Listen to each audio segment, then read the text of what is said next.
In this video, we'll be exploring the circle of resistance, at least from the perspective of the conscious mind. So, first of all progress, all well-being exists on an infinite continuum from a certain point of view. If we're going forward, we tend to think of that as the way of improving things. We tend to think that we're going in the right direction, and since we're pointed at it, then we refer to progress as going forward, even though we could be making a mistake, right? We're just pointing at a direction, and if we're here, then over here is progress. And if we're here, back here is regression, progression, regression, moving forward, moving backwards. Now, we've all decided that we know what we're doing and that we need to move forward because we're pointed in the right direction. And so what we'll be looking at here are the various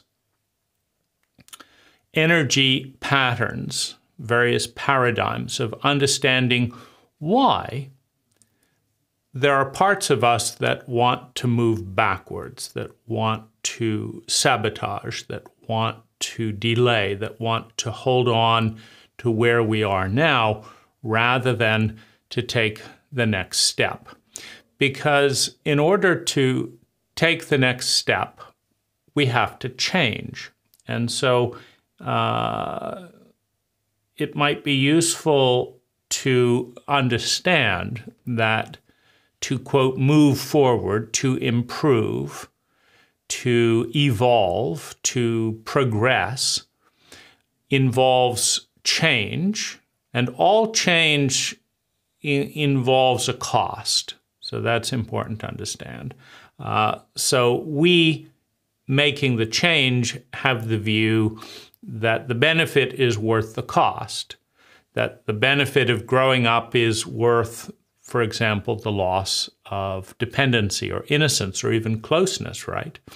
We say that growing up is a good thing, that becoming independent is a good thing, that becoming more knowledgeable is a good thing, but what about the wonder that was lost as we became more knowledgeable? Or the proximity and intimacy that was lost when we became independent? Or the stress and the cost as we became self-reliant. So there is a cost, there is a balance to all things. And obviously, so if we look at the circle of resistance, we can say that one facet would be resisting the cost. So I don't want to pay the price. I want the Porsche, but I don't want to save up the money to buy it. I don't mind saving up the money if it just comes in as a, $10,000 a month allowance, but I don't want to have to read, landscape irrigation manuals and then study, irrigation heads, and then apprentice at an irrigation company, and then work up the ladder and take the tiny spread between my living expenses and my salary after taxes, and put that in a savings account earning nothing for 10 years, and then take all of that energy to buy a Porsche, right? I mean, if it's just coming in as a $10,000 monthly allowance, I don't mind saving up. But I don't want to do all that to buy the Porsche. So I've set out, I've decided I want to own a Porsche. But sounds good. But have I, part of me knows what that costs, and another part of me just kind of pretends that it's sign here and we'll give you a free ride at the dealership, right? And so the part of me that kind of thinks that that's what's involved in buying a Porsche, and the other part that's there's all these steps to buy it, and then there's these extra steps to maintain it, and then there's these higher costs to insure it, and these higher costs to repair it, and it's louder than my Prius. You know, it's loud. I have to listen to that noise. It's lower to the ground. I don't see as clearly as I do even in the Prius, right? The Prius is a little higher up than the Porsche, and so I don't want to be low to the ground, loud sounds. Then there's extra theft issues, and I don't want the cost, right? So a whole area would be resistance to the price. Now, the price comes in a variety of ways, though, so it's worth kind of subdividing this into different categories. One price is image, right? Maybe I'm getting mileage out of poor me, I need to be supported, right? And that kind of works in my Prius or in my bike, you know, when I'm driving my bike, you know, I need to be supported. And so people make it easy for me because of that, you know, narrative. But they're not really going to say, you know, oh, you know, poor Dane, he needs to make his Porsche payment. Let's, you know, interrupt dinner and do this, etc., and have a conversation to see how we can help. So there's a price in image. There's a price, you know, ecologically. Obviously, we're going from maybe 30 or 50 miles a gallon to 5 or 10 miles a gallon. You know, there's a price. There's also the price, maybe a few of my friends that are very comfortable talking and being themselves around me, maybe they judge themselves for not being more successful. And they don't judge themselves around me with my bicycle, but they do judge themselves around Porsche owners. So if I drive up in my Porsche and say, how you doing? They're going to judge themselves. Whether I want them to or not, they're going to judge themselves rather than, you know, just say what's going on and stuff. And, you know, so there may be some resentment. There may be some judgment. There may be some dissociation. There may also be people looking at me as if somehow I'm a success, and I don't quite know what that means. Right? I don't know what that means. I just bought a Porsche. I mean, I'm not any more intelligent than I was with my bicycle. I'm not. I'm not any smarter. I'm not any more or less handsome. I just have a Porsche, right? But there's an image, right? In order to sell the car, Porsche has invested a lot of money in creating an archetype or a series of archetypes. And now I may be looked at in that light, but I don't really know how to play that role, and so I'm not comfortable with it. I know how to play the role of being on a bicycle, and so I'm comfortable with that. So a change in role. There may also be expectations of me, right? Because I believe that I'm going to be happy when I have money, and having a Porsche is kind of symbolic of that. But I kind of intuitively know that I'm not going to be any happier. And I don't really want to arrive, because then I have to admit I don't know where to go next, right? If I'm on my bike, I can pretend that I know what is the next in the ladder of success. It's to, you know, to own a Porsche.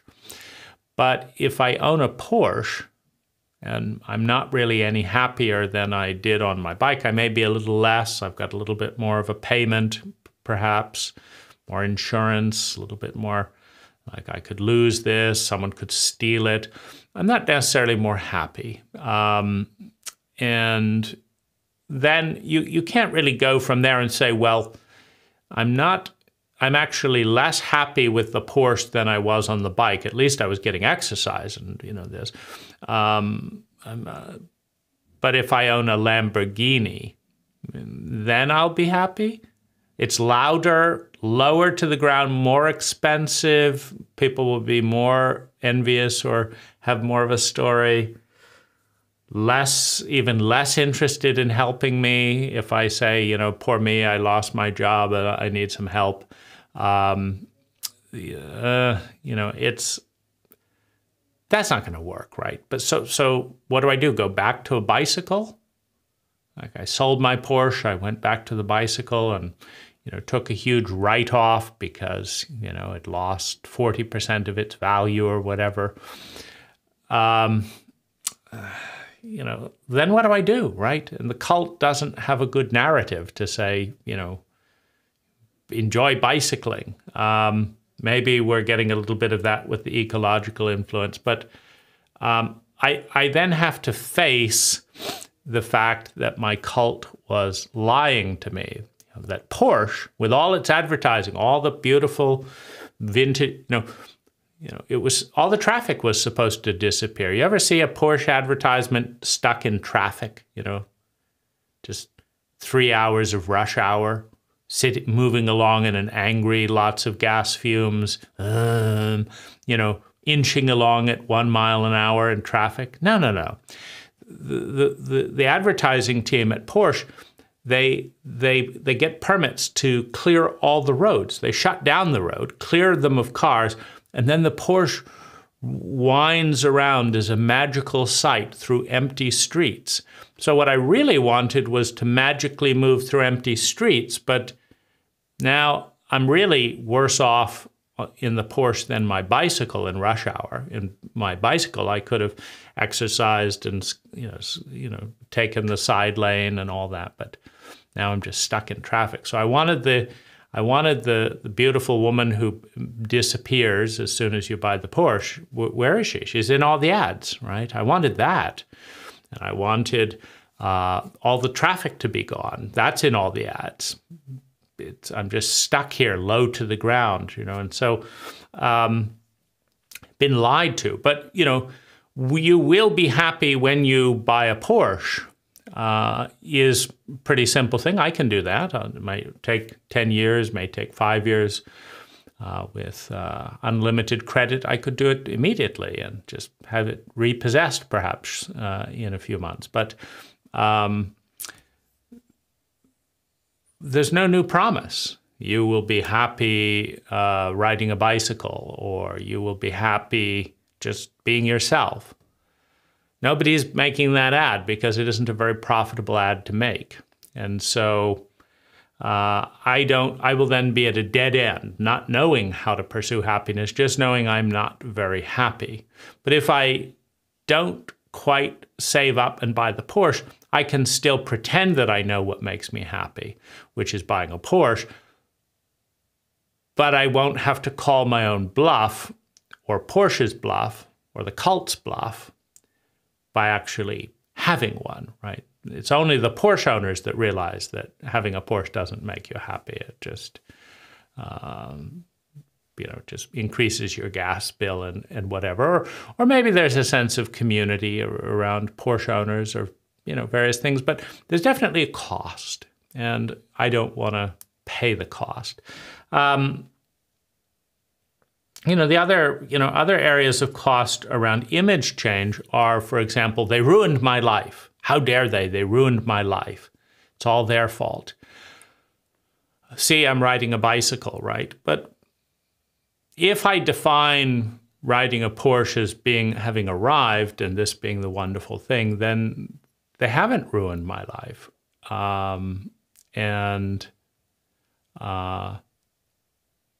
Yeah, I've arrived. So they couldn't have really ruined my whole life if I'm now successful, at least according to these standards. So there is a whole series of costs. Now, one of the other bigger costs is just fear of the unknown. I don't know how I will or won't change if I have a Porsche. And I don't want to find out. Like, something could happen, right? I could lose control, right? So there's a price. Every time you change, you have to have a certain amount of humility, because reality is far more complex than you can possibly imagine. And so when you change something in reality, you are changing the variables you're thinking about, but you're also having ripple effects. You're having ripple effects that you can't think of. For example, my friend stopped smoking cigars. And this was progress because he wanted to take better care of his health. So he stopped smoking cigars. And because he was no longer smoking cigars, he no longer stepped out of the house. And because he no longer stepped out of the house, he no longer had his little oasis away from his wife. And because he no longer visited the oasis, he stopped meditating in the same way which he used to do in the oasis. And because he used to connect with his guy friends on the phone, including me, when he was smoking cigars, he no longer connected with his guy friends because his wife didn't want him chatting in the house. And he used to take incredibly good care of his teeth because he wanted to get the yellow off and floss and all that, but he doesn't do that as much. He doesn't take as good care of his teeth. So he knew that the smoke in his lungs wasn't good for him. But it wasn't just you delete the smoke in your lungs and everything else stays the same. A whole pyramid of his life disappeared when the foundational reason of I'm a few times a week I'm going to step outside for 3 hours and connect with my buddies and meditate and smoke a cigar or two, all of that disappeared. And what he replaced it with was watching TV with his wife. So whenever we change something, there will be other peripheral changes that we don't anticipate.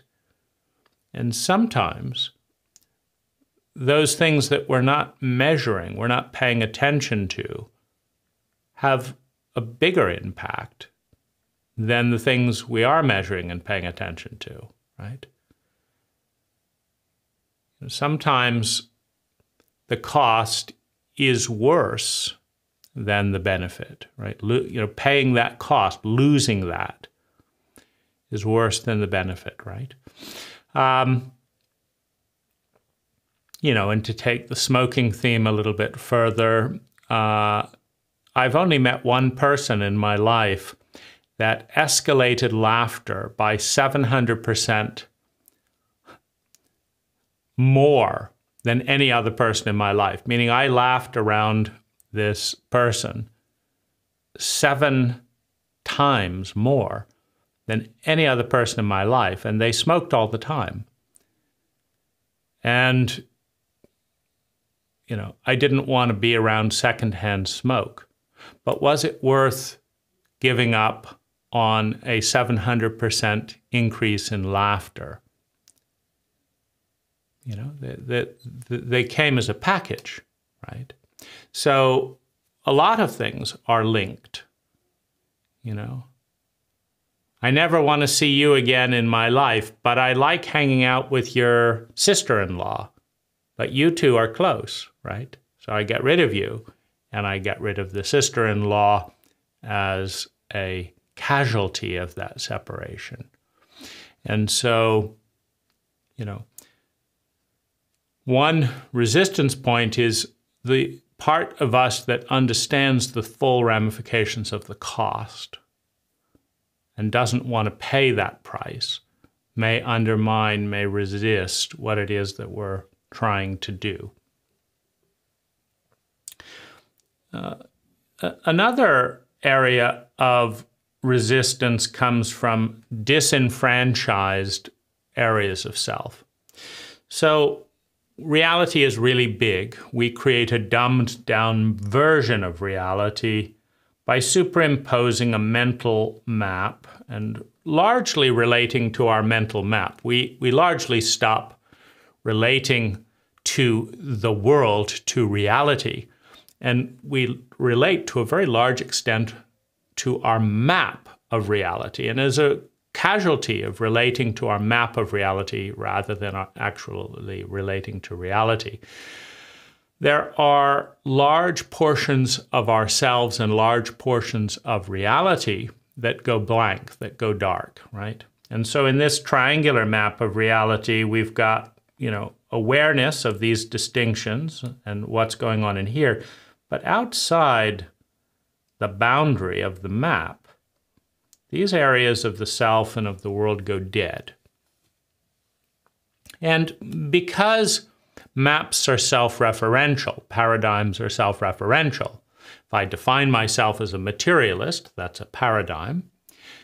By definition, anything outside of my paradigm no longer exists, because a materialist believes that other than the materialistic world that the five senses can perceive, nothing exists. And so by stepping into that paradigm, I create a border, and it's just like the screen, right? I've created this screen, and my hands stop existing outside the screen, right? But how much of us is outside the boundary of our paradigm map? How much of us is outside of the screen that we are willing and capable of seeing? And how do those parts of us feel? Like, how does this area of the psyche feel in here, being effectively denied? Like, we step into the materialist paradigm. So the non-physical parts of ourselves no longer have any value, no longer have any meaning, no longer have any purpose. They don't exist. We don't look at them. We don't give them any energy or attention other than to deny them. Well, how do you feel when you're being denied? The only attention you're being given is to be denied. How do you feel? Well, Carl Jung stated that which is repressed and denied regresses and becomes hostile towards that which represses and denies it. So in that paradigm, hang on a minute. In that paradigm, all of these part outside the paradigm of our little box, however we've defined it. We're spiritual, we're not angry, then the angry parts don't exist. We're talking about the shadow, that which doesn't fit within the box we construct for ourselves. That part becomes hostile, and it undermines whatever it is we're constructing within the box. So within the box, we see that as the enemy. But outside of the box, we are the enemy that is creating an illusionary separation between parts of ourselves and the other parts, right? And so they may rebel, attack the system. So that's another major force of sabotage, resistance, et cetera, et cetera. There's also the resistance of power. If we are successful repeatedly and have whatever it is that we want or say that we want, then by definition, our image of ourself becomes more powerful. Our self-confidence increases. Confidence is based on successful experience. And so if we repeatedly succeed in our experiences, we develop an increased sense of self-confidence. And if we understand that we have tremendous confidence and are very powerful because we can create what we want, then there's a greater sense of responsibility, right? Responsibility, power, they're the same thing. I have the ability to respond and do what I want. But the more potent I am at being able to do what I want, the more important deciding what I want is, right?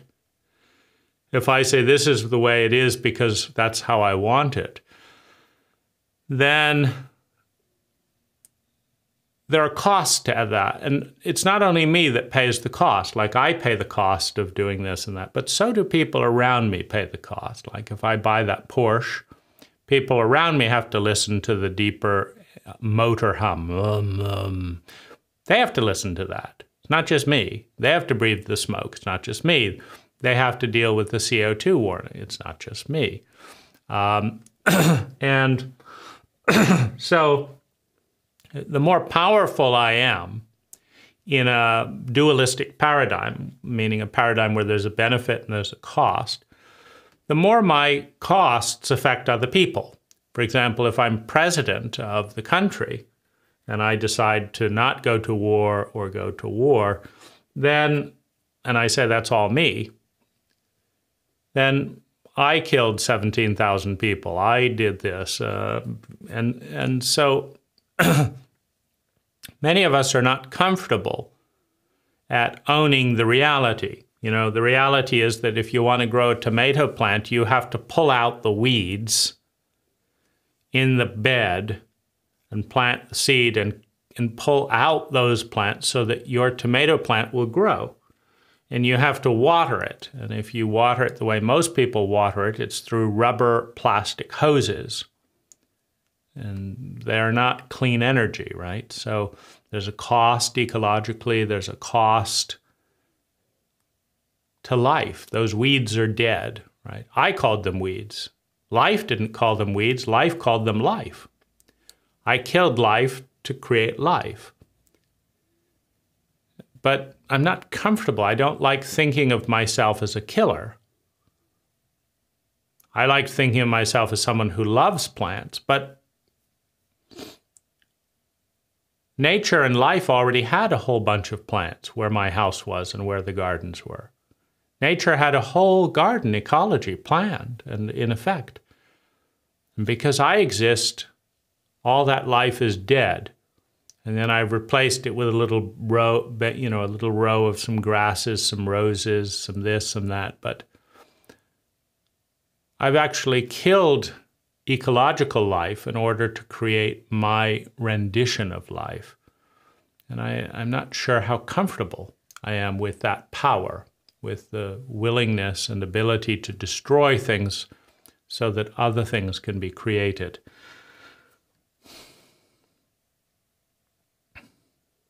There's also the kind of life strategy, and this ties in with the cost of giving it up. There's learned life strategy. As a child, you scream when you want milk. And you scream and milk arrives for the most part. And so older, tried and true, traditional methods of securing our needs are, you know, screaming and manipulating and bullying and this and that and the other. And those worked. I'm still alive. But now we're talking about new things and they feel more uncertain, more uncomfortable. I don't want to give them up because it takes me too much into the unknown. There is also a concern about the divergence between beliefs and reality. It's called insanity. There's a fear of insanity. And all insanity means is that we say, the world is upside down, I'm a turtle, you know, there's smoke coming out of my nostrils, and people look at that and they say, you're insane. And what are they talking about? They're looking at my nostrils and there's no smoke coming out. I'm not upside down. I'm not a turtle, right? I'm a human mammal, right? So that's crazy. So crazy, insane, is the gap between words, which create thoughts, right? All thoughts are constructed with words. So the gap is between words and reality. You're crazy means that you think things and you talk about things and you say things that have nothing to do with reality. You're crazy. Now, when you change, and succeeding and growing is a change, there is a risk that you can go crazy. And insanity, by the way, is one of, just like growth, is an endless continuum. You can be, there's always a way to be more crazy. And there's always a way to be less crazy. There's always a way to be more disintegrated, and there's always a way to be more integrated, to have more integrity. If you have integrity between your words and your reality, between your thoughts and your words and your reality, between your thoughts and your feelings, and your words and your actions and your reality, you've got massive integrity. In other words, if you're a victim, and you say you're a victim, and people keep hurting you, and you feel like a victim, and you believe you're a victim, and you think like a victim, when are they going to hurt me and beat me up again, those bastards? You've got complete integrity. You've got complete integration with the identity, the pattern of thinking, feeling, speaking, doing, and being of victimhood. You believe you're a victim, and people come and beat you up regularly, right? So nobody says you're crazy for feeling like a victim. You're 5 years old, 5 kids come over and beat you up. And then again the next day, and they beat you up again. So you're not crazy because you have integrity. You have an integrated pattern. Your story matches the feelings, the behavior, the words, the situation. Now, all you have to do to go crazy is say that I'm not a victim. Nobody beats me up. You're crazy. What do you mean? They beat you up today, they beat you up tomorrow? No, that never happened. You're crazy, right? But let's say you established a victim, very cohesive, high integrity victim identity, because that made sense. And now you're looking at a world like, could you be grateful? Well, victims are not grateful. I mean, grateful for being beaten up, that's who I am. I'm the one that gets beaten up on regularly and stuff. But maybe some time passes. Maybe you graduate and stuff, and well, you still feel depressed. You look back on your childhood and you look at endless times of being beaten up. You look at nobody stopping the bullies. You look at nobody really wanting to know. You tried to tell someone and they didn't want to hear it. And then the girls laughed at you because you were beaten up, because you weren't attractive being beaten up, and so you were laughed at. The whole thing just is sickening, right? This whole world sucks, right? It's just small people get beaten up for no reason. Nobody gives a damn. It stinks, right? It's disgusting. It's a fucked up, sucky, pathetic world, and I'm its victim, right? Now I have to go get a job that I don't really like, and it just sucks, right? There's nothing to, I'm not excited. Well, how does the Porsche fit into that successing? It doesn't, right? It doesn't fit in very well. I'm a victim, it's a sucky world, and I get a Porsche. That doesn't fit.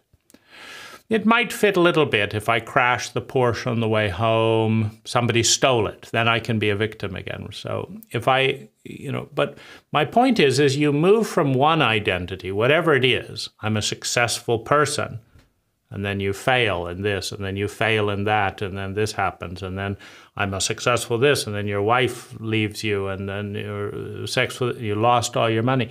There's a certain point where you start to seem crazy because you cling to a pattern that is no longer integrated with what's going on, and other people are they mad, right? I'm king of the world. I just lost the election, lost all my money. I just got cancer. I'm number one, right? It's in denial, right? It's not a brilliant success. But my point is, if you have an established pattern of identity, and you want, but it's not very fun. Many identities are not very fun. Most identities are not very fun, right? They're a pattern. They're not a very fun pattern. But let's say you want to introduce something fun. In this analogy, the Porsche. I'm a victim. I drive a Porsche. You're crazy, right? No, but you don't understand. I was beaten up, and this is kind of my reward. Finally, I'm still a victim, and I've just been gotten a small token of appreciation and stuff. But the more we diverge from a narrative, right? You know, the story of Job. The story of Job starts to, you know, lose his archetypal significance in the Bible. If Job has a harem, right? The most beautiful people in the universe, all 500 of them, they're all in Job's harem. So that after God finishes punishing him and doing all this stuff, they all say, oh, poor Job, and they all have sex with him in, you know, various ways, and give, and then the rich people donate in millions of dollars. Then Job stops being a pity story, right? And at some point when he's got, you know, $300 billion and this and that, he can't just say, oh, poor me, he's got to change and got to start enjoying himself, right? Or goes crazy, right? And so crazy, a disintegrated state, is always present in transition, right? Because you got to start with believing something that isn't your reality. You've got to believe that it doesn't always happen to me. And we all know what happen means, right? It always happens to me. We all know what happen means because we're surrounded by victims, and we've all been a victim in one way or another. And so it happening, which is neutral, always, of course, means it all goes bad for me. You know, that's how familiar we are with that belief system. But if we change that to half of the time, it goes wonderfully for me. In fact, 2/3 of the time, it goes wonderfully for me. And just 1/3 of the time, it all goes bad for me. But 2/3 of the time, it goes wonderfully for me. If we change that, then we say, well, you need to change, in other words, the belief to some extent to be open to reality, right? Because beliefs are like paradigms. They're like the screen. If we don't open the screen, we're never going to see what's out here. We don't. You don't know what's out here. You don't know what's out there or up there or down there. And you're never going to know unless you believe it's possible. Like the ancient cults used to think you sailed out to sea and fell off a great waterfall. There was nothing out there, right? Or great serpents, right? You've got to go outside of what you believe in order to create something you've never created, experience something you've never experienced before. But in doing so, you become a little crazy. That's what they said when Magellan sailed off, you know, the flat earth to the end of the world. He was nuts. You have to be willing to be nuts, and many people are not. That's crazy. That's dumb, right? When Bill Gates and Steve Jobs started computing, and, you know, a computer in every home, absolute nuts. Crazy.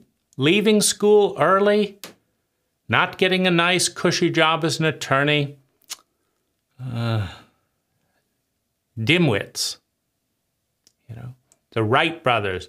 If God wanted humans to fly, he would have given them wings, right? Dimwits.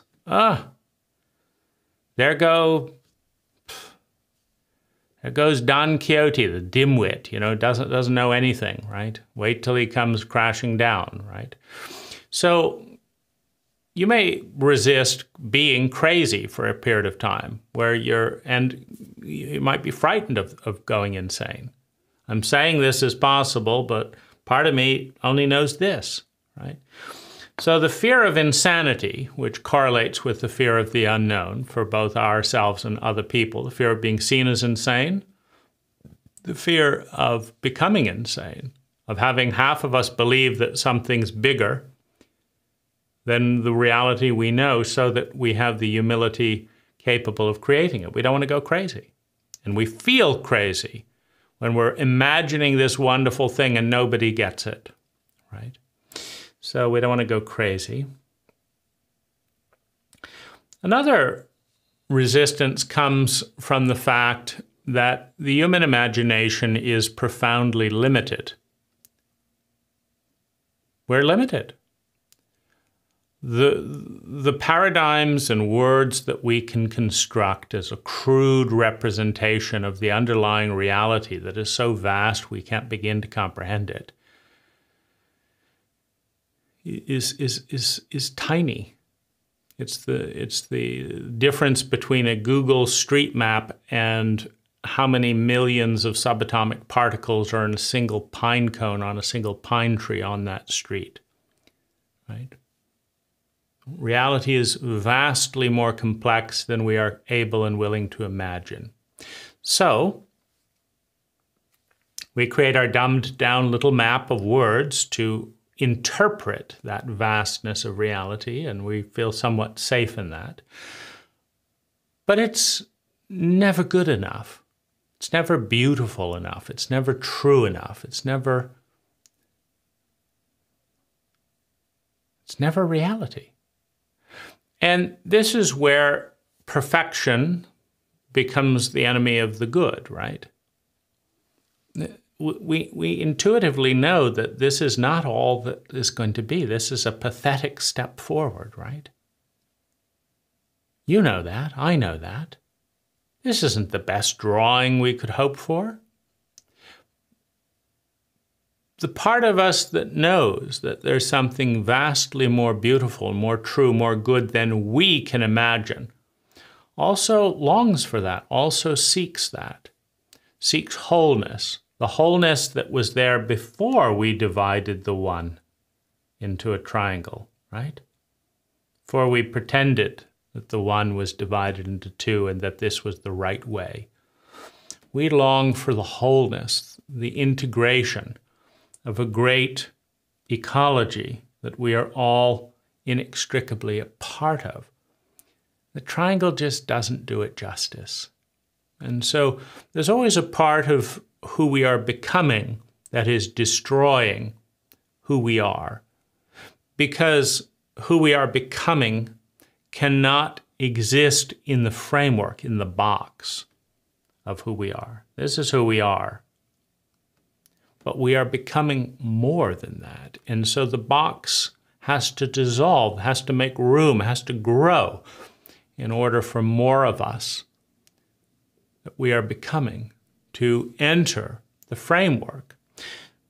So the most luminous, the most positive, the multidimensional facets of psyche, of self, are all eating away, wearing away at the dogmatic rules, structures, and borders that we're using to bind our world up into bits, right? So that's the part of us that wants to stay the same, that doesn't want to change and move forward and let go of the box. It wants to hold on to the box. It doesn't want us to change. And the part of us that is so much more than the box doesn't want us to reformat a new box. It's like, it's not quite good enough. So both the lesser and the more, the regressed and the progressed, behind us and ahead of us, there are forces that say, don't form this new form. There's also self-hatred, reasons we judge ourselves or are judged by others, and the idea is if you punish yourself, we'll forgive you. If you have a tormented life, we will have empathy for you. If you just suffer as much, then maybe we'll forgive you. And so there's like, I don't want to really succeed. I don't want anyone to think that I think I'm perfect, right?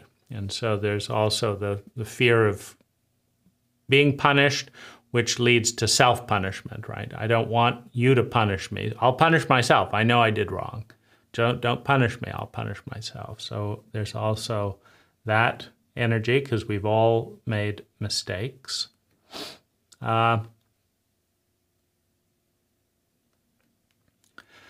There's also insanity, right?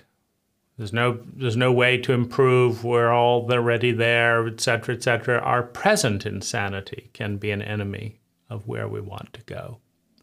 So it really is a circle, from guilt and fear to family to familiarity. I'm familiar with this shape and I don't want to change it. To fear of losing control, fear of the unknown, fear of losing some agenda. I want to punish someone, perhaps, and I can't really do that if my life is working wonderfully, so I have to play the victim, right? If you're in court and you want to get a big injury settlement, you have to hobble in there and say, my life is miserable, I haven't worked for 2 years. And then they'll say, we have to give them millions of dollars, and then you can enjoy yourself. But first you have to play the role of having your life ruined, either the role you believe or the role that you're putting on. But you can't just go in there and say, it's so fortunate that I fell down the stairs because while I was falling down the stairs on my rickety landlord steps, I had a vision, and that vision has completely changed my life. Luckily, I fell down the stairs. I had a vision. I moved out of that rotten house. I had this happen and this happen. And my whole life has just been going upward since that point. And so thank you, landlord, for not fixing the stairs and for doing this and this. No, I mean, that doesn't... No, I've got to have this goes happen and that happens. It's got to be miserable. And so, this can be, I want to have revenge. I want to have this. So I can't have things change or go positive. I can't have things going positively. It's not consistent. There's also stereotypes, other people's projections. Like, I see you as a fool. You're a fool. You do stupid things. You hem and haw. You waste money on lotteries. You're a fool. And now you're saying really smart thing, but I'm upset. I thought you were a fool, but you're saying smart things. Come on, say something dumb. Fit my image of you. People get upset when you break the stereotype, the little box that they have put you in, because they're not wanting to deal with reality. Reality is far too complex. They want to deal with their box, their little model of reality. And you have a little box in their model of reality. And as long as you do exactly what you're supposed to do, which is what they've modeled, they have a model of you, and you're supposed to say this and do that and be like that. And then that justifies the behavior that they have based on that projection. As long as you play your lines and say that and do that, then they're happy because their model of reality works. And it's very important to understand for a moment just how attached we are to our model of reality and why. Well, to understand this, we have to go back to the reptilian brain, right? And the reptilian version of reality. In the reptilian version of reality, if something is bigger than you, you run because it wants to consume you. And if something is the same size of you or you can't run, you freeze. If something is smaller than you and you can get something out of it, you chase it, you hunt it, and you eat it. That's reptilian reality, and you don't necessarily see it coming, right?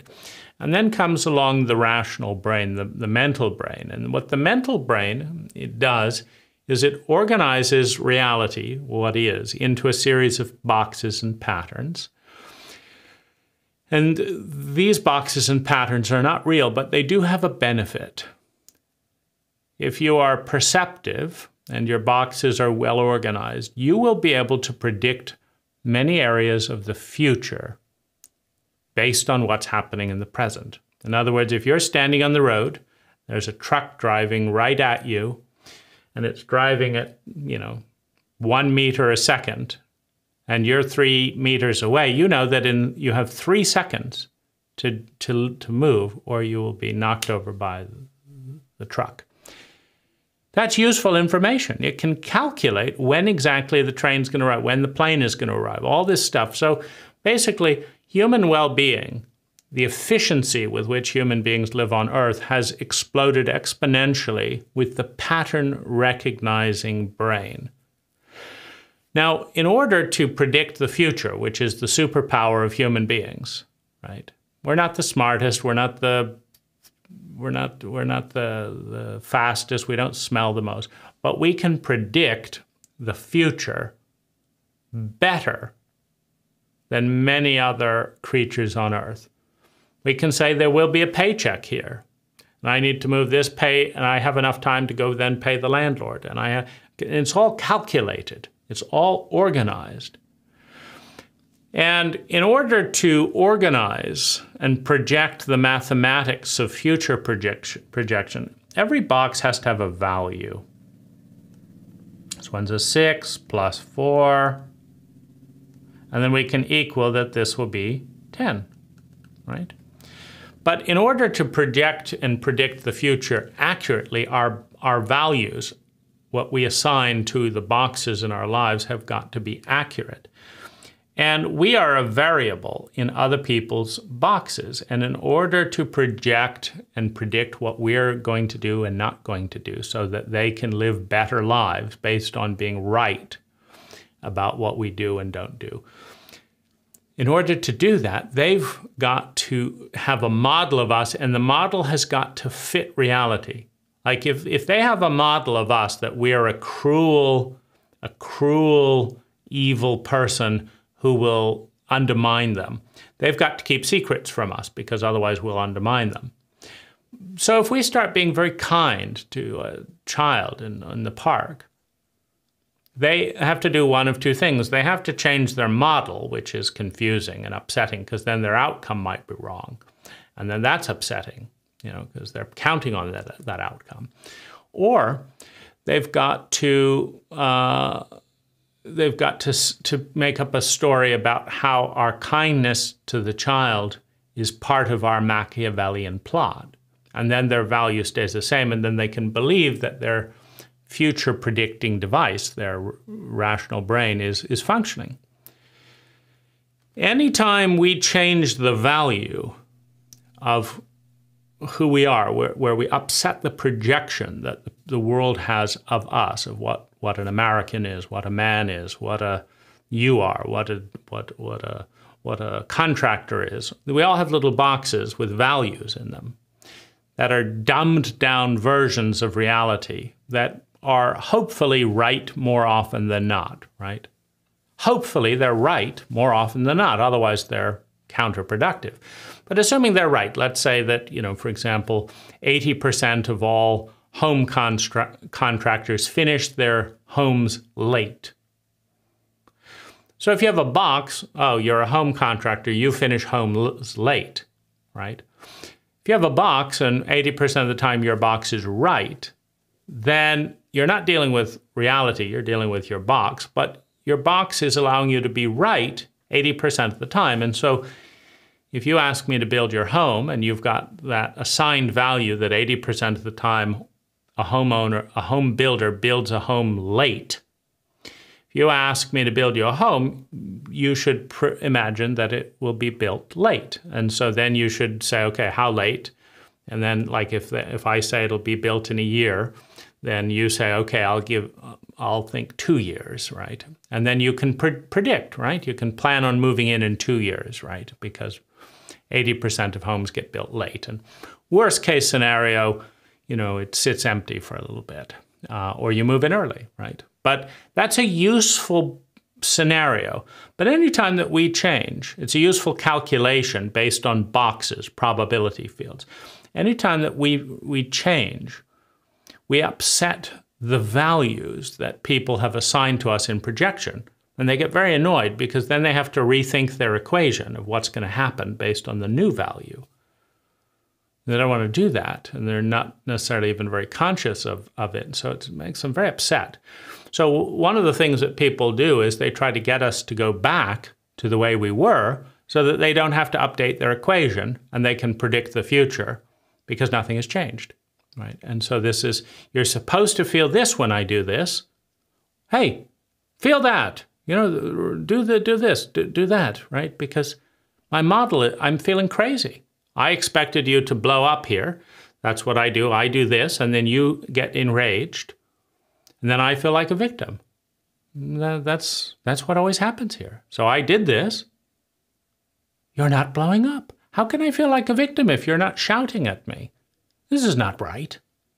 How can I, and then once I feel like a victim, I go back to mom and dad and I tell them all the things you said about me. And they say, oh, how dreadful. Would you like some money? Would you like to have some free rent? And then I go back and say the upsetting thing and you blow up. And then I go that and everything works. I know what happened. I know who I am. I'm the victim. I know where to go for support because this is the support of the victim and this, it's all wonderful. I know exactly how it works. But how am I going to go to mom and dad and say, I said these insulting things which normally upset my spouse, and then he just looked at me at compassion, presence. And then I didn't want to deal with that, you know. Heaven forbid I should have a compassionate, present partner, so I ran off to you. But yeah, I don't really have much to report today, but could I still have some pity and empathy and stuff for this? Could I still have some of that? Because that's what I do. And you're supposed, you know, but maybe I have to find someone else. Like, you're being too nice. Mom and dad don't want to play the role anymore if you're, you know, doing this, much like driving up with a Porsche. They're not going to loan you money for your Porsche payment again, you know, loan. And so then I've got to find someone who will react and get upset when I say these things. And then I can go back to mom and then they will play the role again. And so I've got to, you know, you're not playing your role because you're changing. You're changing. And that means I've got to change. And I don't want to change. And I don't want mom and dad to change. Heaven forbid they change. So if you won't play the role, I am going to leave you for someone who can. And so this, and then that will change your reality and your equation, right? And so anytime there's a change, things could get better or things could get worse. Traumatized people tend to imagine that they can only get worse. And so there's a tremendous fear of change. So there's a great punishment at anyone trying to change the value that the model is built on. So these are, I think, you know, a good overview of some of the inner and outer forces. There's also the cult dynamic, which is another face of what we're just talking about, which is that cults are based on repetitive unconsciousness. And so if you're going, everyone's saying, how are you? I'm fine. How are you? I'm fine. How are you? I'm fine. Everyone's extending the right hand. Nice to meet you. Nice to meet you. Nice, very nice to meet you. Very nice to meet you. Oh, this, and everyone's agreeing on what all that means. And then you arrive and start chanting. Well, see, nobody has a receptor for what to do when people chant. Should they be sent into a mental home? Should they be listened to? What are we supposed to do? Like, we're supposed to go through the motions, and we're all doing the same thing, so we don't have to think. We don't have to be present in what's going on. We can just get through and get these things done because everyone agrees to play by the rules. And then and so usually what a cult will try to do is at first marginalize, because they're a threat to the status quo. Like, that's weird, and that shouldn't be happening because it's weird, and it's weird because we're not doing it. It's not weird because it's, there's no thought around it, right? There's no analysis. It could be a wonderful cult if everyone was chanting. It's just, that's not our cult. Our cult is we all have, this kind of clothing and do this and do that, and then we all do this. It's just too much to think about. Why are you doing that? Why you've changed your gender? What am I supposed to do? I don't know. Nobody gave me a handbook in the cult to say, do this when people change their gender. They're not supposed to do that. And chanting, whatever next. Just shut up and ask how I'm doing, and I will say I'm doing fine, even though we all know that's not the case. And then just shut up, right? Just do something that everyone else is doing, and then we can all be asleep and we can all just move along happily. Just do that. But you want to change. Oh my goodness. We all have to learn how to relate to a new you. Saying, how are you? I'm fine isn't good enough for you, right? Going to work and doing these things that we all do, that's not good enough for you? What is it, right? You have an idea? Oh, my goodness. So there's a tremendous amount of efficiency that is generated by a large group of people all agreeing to think the same things, do the same things, feel the same things, and just go along with that, whether it makes any sense or not, whether it's right or not, regardless of what's happening. It makes everyone ever so comfortable, because we can all predict what you will do, because that's what we do in this cult, and it would be just, so wonderful to be able to just know what you're going to do because you're one of us. You're a member of the cult, and so we all know what we do as cult members in this cult, and welcome to the cult. You're one of us. So good to see another person, dressed in wool business suits in the desert. It's wonderful, wonderful. It feels like home. And so you rock that. And it's not just you have to think in order to rock that. Everyone around you has to figure out what to do with an anomaly that doesn't fit the mold, the pattern. And they don't want to think.